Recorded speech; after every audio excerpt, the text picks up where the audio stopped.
सबको ये संदेश सुनने को मिल रहे हैं।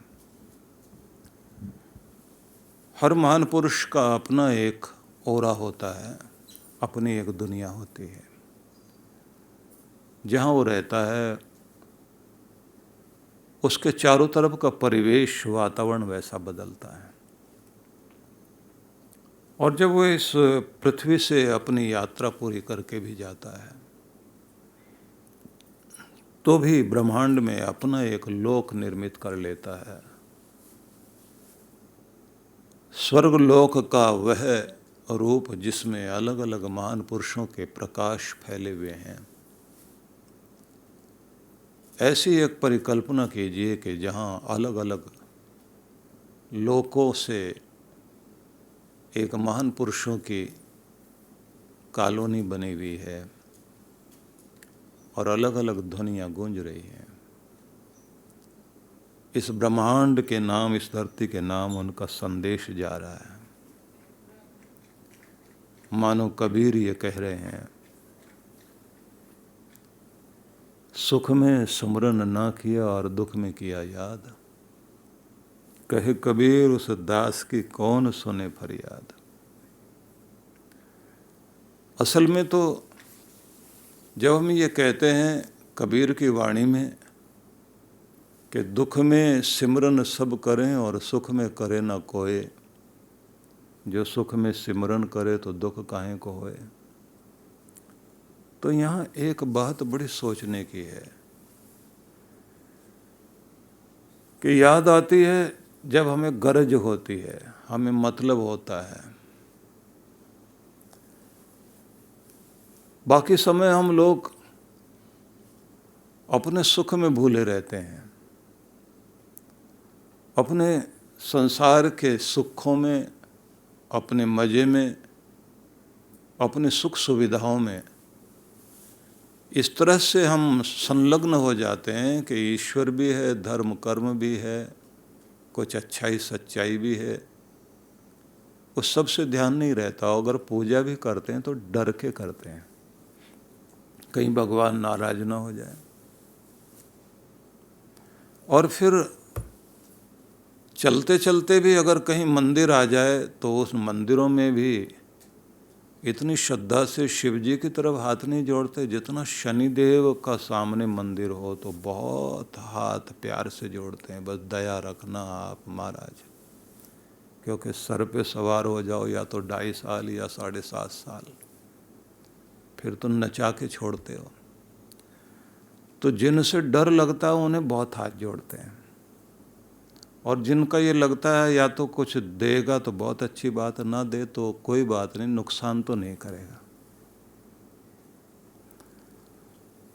तो दुख में याद करते हैं ये बात अलग है, लेकिन दुख देने वाले को भी हाथ जोड़ते हैं हम लोग। दुष्टों की वंदना करने के लिए तैयार होते हैं, सज्जन के साथ मजाक उड़ाएंगे। और कुछ लोग इतने ज़्यादा डरपोक हो जाते हैं कि उनके पास में घर के अंदर अनेक देवी देवताओं के चित्र हैं। और ऐसे में जब कभी एक सज्जन को जब वो मत्था टेकते हुए वेदी पर आए और मैंने एक भगवान का चित्र था बहुत प्यारा, मैंने उनको भेंट किया कि ये लीजिए। बोले नहीं आप ही रखिए। मैं क्यों? नहीं आप रख लीजिए।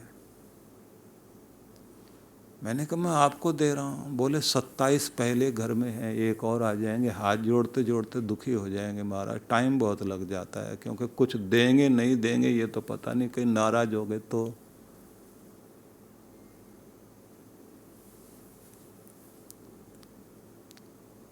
हम लोग इतने डरपोक बन गए हैं।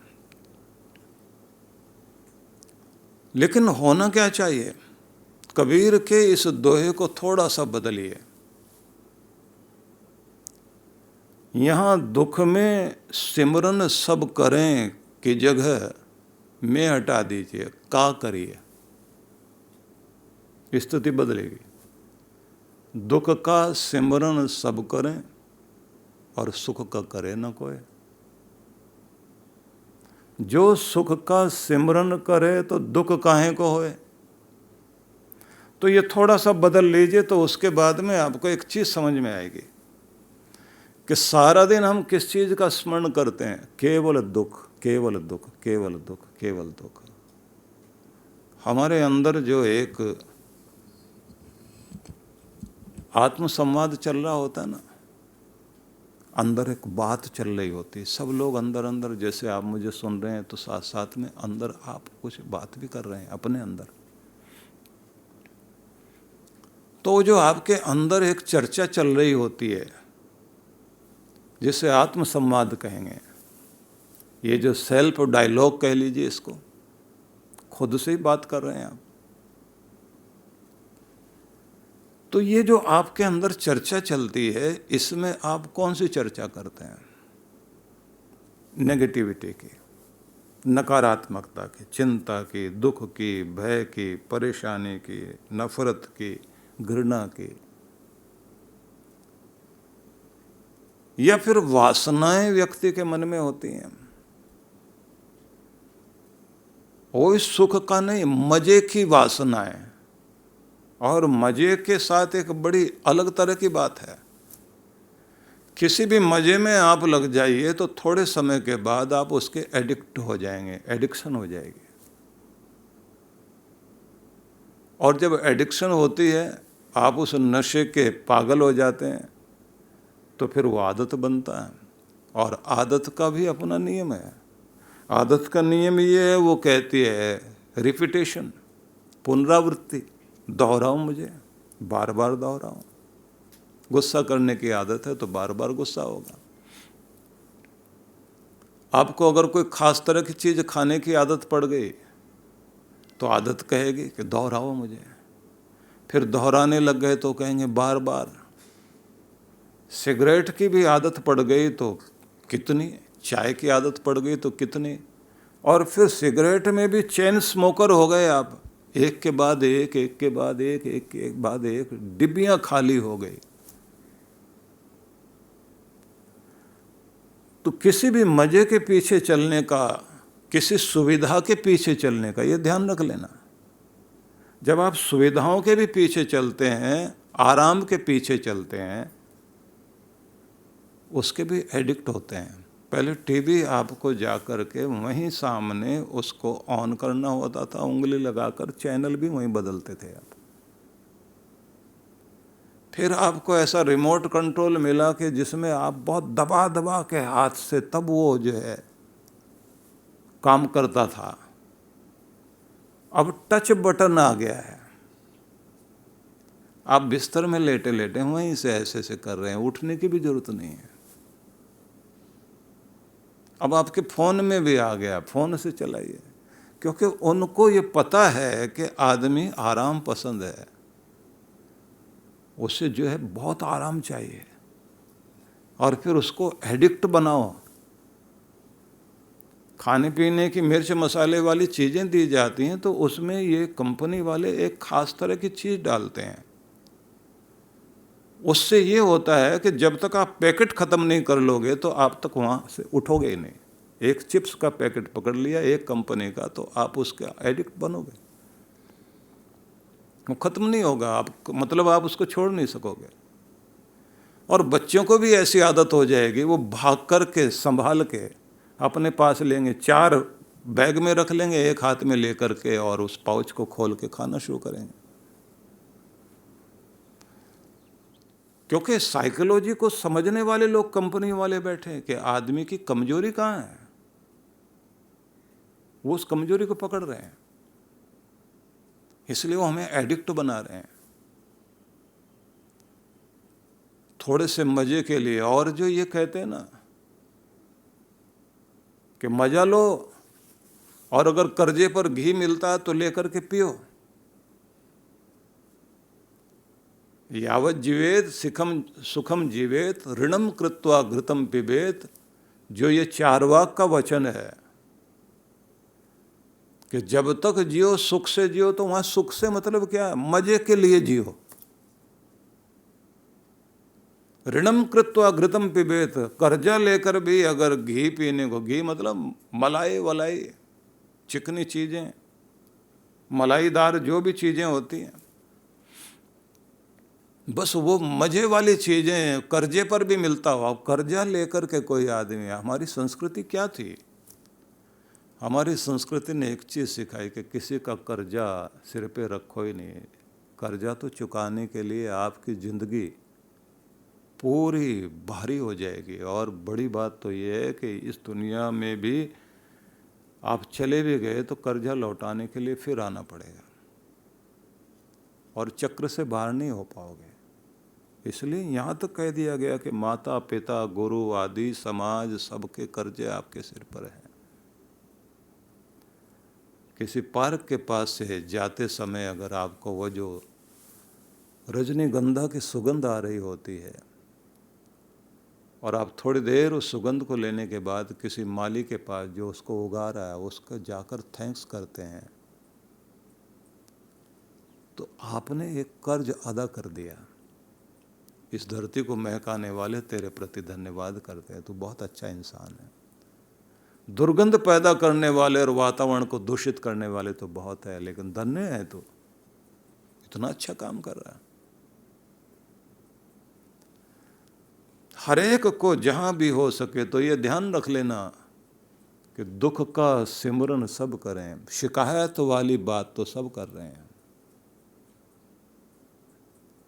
परमात्मा ने जो सुख दिया उसका सिमरन करिए ना आप। वहाँ मतलब है कि धन्यवाद करना सीखिए। धन्यवाद करना सीख जाते हैं तो आपके लिए द्वार और खुलता जाता है, भगवान और देता जाता है, आप और भरते जाते हैं, संपन्नता आती जाती है। शिकायती आदमी अपने चारों तरफ नेगेटिविटी पैदा कर लेता है, नकारात्मकता पैदा कर लेता है और दरवाजे बंद होते जाते हैं। हर आदमी उससे दूर भागता है। जो बच्चा हर समय शिकायत करता रहता, टीचर टीचर ऐसा हो गया वैसा हो गया, टीचर भी उसको डांट के बैठाता है, वहीं बैठो, सारा दिन शिकायत। तुम्हें सबसे शिकायत है, दूसरों को तुमसे कोई शिकायत भी तो होगी। धन्यवाद करने वाले को इतने प्यार से हर कोई देखता है। तुमने मेरे लिए इतना किया, ये किया, वो किया, कितने अच्छे हो। तो धन्यवाद करना बैठकर। शुरुआत आपकी जो है हर दिन सुबह जो शुरुआत होती है तो वो धन्यवाद से होती है कि धन्यवाद करता हूँ मेरे परमात्मा आज के जीवन के लिए, आज के सुनहरी दिन के लिए। ये सांसें चल रही हैं, धड़कनें चल रही हैं, ये जीवन चल रहा है, ये आपकी कृपा है प्रभु। स्वस्थ हों, निरोग हों, लाखों से अच्छा हों। इस धरती पर जितने भी लोग हैं उनमें सब में तुमने बहुत बहुत कृपाएं की और मुझे तो तूने औरों से कितना बेहतर बना दिया। अपने पितरों के प्रति धन्यवाद करना, जिनके जो आपके जिनकी परंपरा में आप हो, उनके कारण तो आपका जीवन है ना। वो जो आपकी जिंदगी में रंग भर रहे हैं वो गुरुजन, उनके प्रति धन्यवाद करना। जब आप नहीं चल सकते थे, बहुत कमज़ोर थे और ज़्यादा प्यार की और सहारे की ज़रूरत थी, आप छोटे थे, अपनी नींदें कुर्बान करके जिन्होंने आपको पाला पोसा, अपनी भुजाओं के झूले में झूला झुला करके जिन्होंने आपकी ज़िंदगी को परवान चढ़ाया, अपने खाने पीने और अपने सुख का ध्यान और दुख का ध्यान न करके जिन्होंने तुम्हें सिर्फ सुख ही सुख पहुंचाया, अपनी जिंदगी वार दी तुम्हारे लिए। माता पिता तो कहते हैं ना कि जब आप धन्यवाद करते हैं तो खुली आंख से नहीं, आंख बंद करके करना है और दोनों हाथ हृदय पे रख करके करना कि मैं धन्यवाद करता हूँ प्रभु। हम तो ध्यान में सिखाते हैं, ये ध्यान में जब आप जा रहे होते हैं वहाँ भी प्रभु का गदगद भाव से धन्यवाद करना, धन्यवाद करते हुए अपना हृदय भगवान से जोड़ना। वो ब्रह्मांड के नायक, कण कण में बसे हुए भगवान, चारों तरफ तेरी सुंदर व्यवस्था फैली हुई है, तुझे मानने वाले भी हैं, न मानने वाले लोग भी हैं, सबके लिए तूने एक समान अपनी कृपा की हुई है। बीज कहीं भी धरती में डाला जाए उगना शुरू हो जाता है। नास्तिक आदमी भी मुंह में टुकड़ा डालेगा तो थोड़ी देर के बाद में वो टुकड़ा ऊर्जा में बदलने की प्रक्रिया शुरू हो जाएगी। तुम्हारे नियम काम करने शुरू कर देते हैं। तो कितना कृपालु है प्रभु। कोई तुझे बुरा कह रहा है तो उस पर भी अपनी करुणा बरसा रहा है।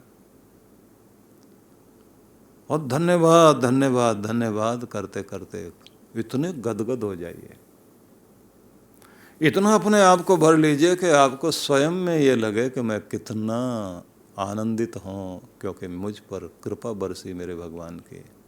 शिवरात्रि महोत्सव का शुभ अवसर हम सभी के लिए हमारे समक्ष है, जो आनंद धाम आश्रम में आयोजन किया जा रहा है।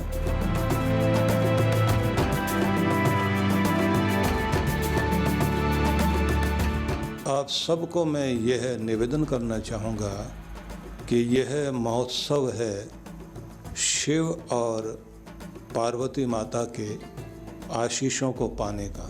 इसलिए इन दिनों शिव वरदान ध्यान योग एवं पूजा अनुष्ठान का कार्यक्रम रहेगा।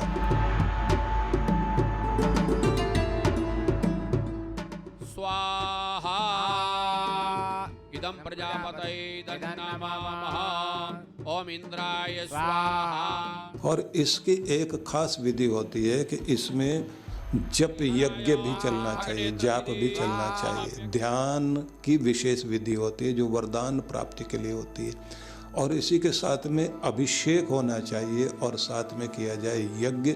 और अगर आप साथ में रात्रि जागरण करते हुए अपने घर में बैठ करके भगवान शिव की आराधना करते हुए अभिषेक कर लेते हैं व्रत करते हुए, तो ये समझ लीजिए कि जो आज तक आपके ऊपर कृपा नहीं हुई है वो कृपा आपके ऊपर निश्चित रूप से होती है। बस एक निवेदन करूंगा आपसे, 7 दिन 14 दिन या 21 दिन ऐसा नियम आप बना लीजिए कि इतने दिन से आप घर में बैठ करके लगातार आपको विधि दी जाएगी, इस विधि से आप घर में जाप कीजिए।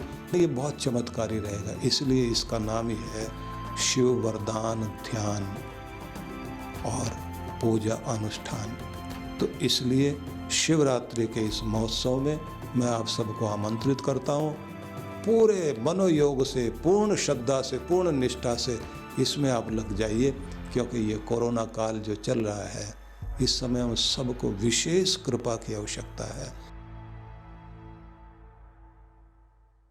अन्नपूर्णे सदा पूर्णे शंकर प्राण वल्लभे ज्ञान वैराग्य सिद्ध्यर्थम भिक्षाम देहि चा पार्वती। अर्थात हे अन्नपूर्णे आप सदा पूर्ण हैं, भगवान शंकर की प्राण वल्लभा हैं। हे माँ पार्वती अन्नपूर्णा आप मुझे भिक्षा दे, जिससे हमारे ज्ञान वैराग्य की शुद्धि हो जाए। सेवा आज जिस संस्थान का पर्याय बन चुकी है वो है पूज्य श्री सुधांशु जी महाराज के सानिध्य में संचालित विश्व जागृति मिशन।